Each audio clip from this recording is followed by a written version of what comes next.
আজকে আমরা আরো একটু আলোচনা করবো পেন টুল নিয়ে। আচ্ছা, গতদিনে আমরা বলছিলাম যে পেন টুল সিলেক্ট করে আমরা পার্ট টুল সিলেক্ট করে দিব। এখান থেকে আমরা এখন যেটা করব, যে প্রোডাক্ট অথবা যে অবজেক্টটাকে আমরা সিলেকশনের আওতায় নিয়ে আসতে যাচ্ছি সেটাকে প্রপারলি সিলেকশন করব। আচ্ছা, সিলেকশন করার জন্য আমরা যেটা বলছিলাম যে একবারে এজ থেকে শুরু করবেন, যে কোনোটা এজ থেকে শুরু করে আপনি এভাবে করে একটা অংশ নিয়ে নেন। আচ্ছা, আমরা এর আগের দিন বলছিলাম যে পরবর্তী ডিরেকশনে যাওয়ার জন্য আমরা কি করব, অল্টার চেপে ধরে হ্যান্ডেলগুলো কেটে দেবো, তাই না?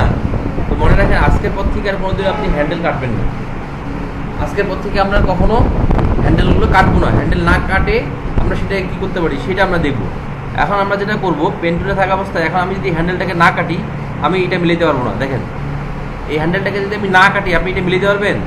সারাদিন চেষ্টা করলে মিলাতে পারবেন না, কারণ এই হ্যান্ডেলটা এই দিকে বাড়তি এবং সেই ডিরেকশনটা দিচ্ছে এইদিকে। আপনি যখন এইখানে ক্লিক করতে যাবেন, মাঝখানে দেখেন একটা পুরো আরেকটা লাইন, বিশাল একটা লাইন হয়ে গেল। আপনি এটাকে যতক্ষণ আর যদি আমরা এটাকে কেটে দিই, তাহলে সেক্ষেত্রে কিন্তু আমরা এটাকে করতে পারি, আমরা আবার এটাকে করতে পারি, কিন্তু যদি না কাটি আমরা করতে পারি না। তাহলে এই সমস্যা থেকে সমাধানের জন্য যেটা করতে হবে, আমাদেরকে কিবোর্ড থেকে অল্টার চেপে ধরতে হবে। অল্টার চেপে ধরে এই হ্যান্ডেলের যে মাথাটা আছে, এই মাথাটাকে ধরে আমরা ইচ্ছা মতো নড়াচড়া করতে পারি।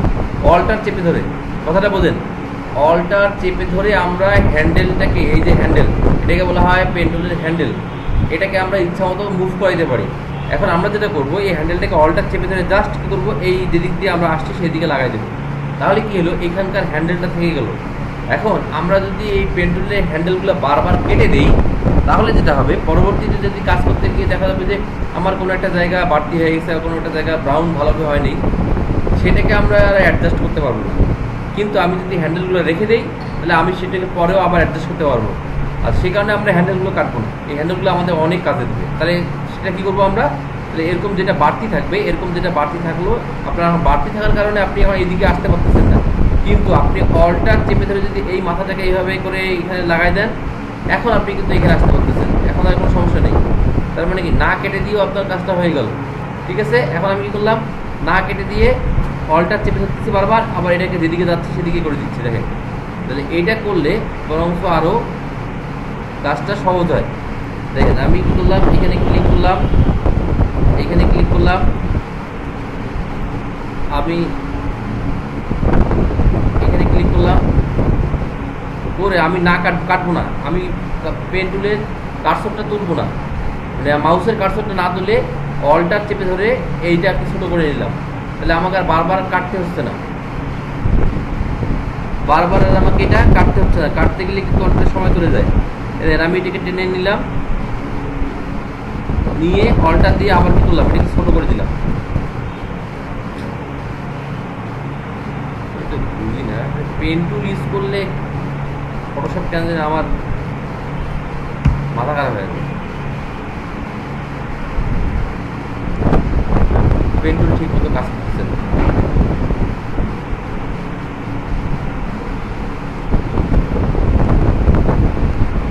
যে অল্টার চেপে ধরে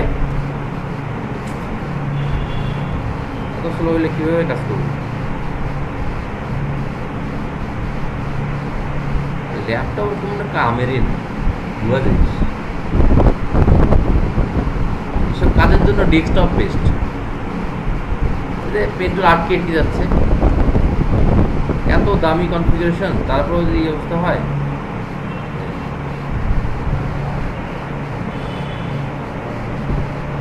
বুঝতেছেন কি বিষয়টা? যেটা বলতে যাচ্ছে যে আমরা আর অল্টার দিয়ে আর এই হ্যান্ডেলটাকে কেটে দেবো না, না কেটে দিয়ে অল্টার চেপে ধরে এই হ্যান্ডেলটাকে ছোটো করে নেব। তাহলে কি হবে, আমি যখন নেক্সট ডিরেকশনে যাব তখন কিন্তু আমি ইচ্ছা মতো দিতে পারবো। আর একটা যেটা সুবিধা হবে, যে আমার হ্যান্ডেল থেকে গেল, আমি এখন চাইলে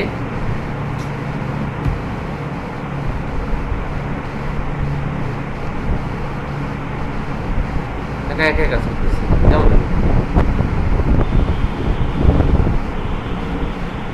দেখি রেকর্ডিংটা পজ করতে। আচ্ছা, এখানে আমরা ক্লিক করলাম,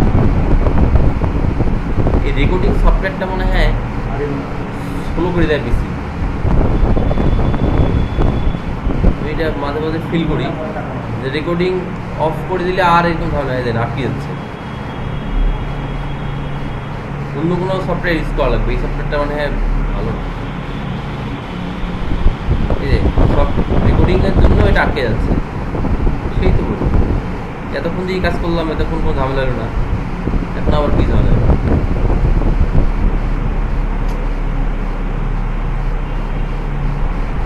তো কমান্ড দিয়ে বসতে গেল, আবার কি করলাম, অল্টারটা দিয়ে আমি এটাকে এদিকে ডেকে ইয়ে করে নিলাম।